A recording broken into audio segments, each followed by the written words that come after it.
Well, a symbiosis is an alliance between our species and some other species for whatever mutual benefits may result. It's not limited to drug plants or medicinal plants, obviously food plants or anything we might use, from nature that provides benefits for both species. That should be our goal. That is really what drives evolution, much more than competition. It's collaboration and symbiosis that drives evolution forward, that drives humanity's development forward. So that is something I would encourage. You don't have to bend knee to anybody, the DEA or the FDA or the biomedical industrial complex or anyone like that. You can just quietly find the spores. They're easy enough to find if you look at some of these organizations. Grow your own mushrooms. That is a blow for symbiosis and the evolution of humanity. That's awesome. Had a couple questions just from the subreddit real quick. They had some questions posted up there. Had some really good feedback. One question was a guy, T Cubanus _ He wanted to know where you see psychedelics in 10 years. Where I see them in 10 years. Well, uh, I think we kind of touched on it. I mean, I think all of these things are going to happen. The thing is, hopefully, this sort of vision for the future of psychedelics as a community-based activity, hopefully that will happen, and that will help preserve the indigenous knowledge and, exemplify some degree of reciprocity. But of course, all the scientific research is going to go forward too. And there's the profit motive.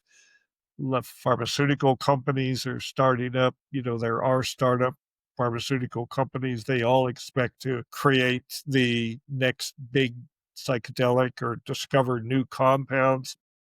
Skeptical, frankly, that they can find anything better than what we already have. I mean, psilocybin is just about the perfect psychedelic. It's made for humans. I mean, it's compatible with our metabolism and all that.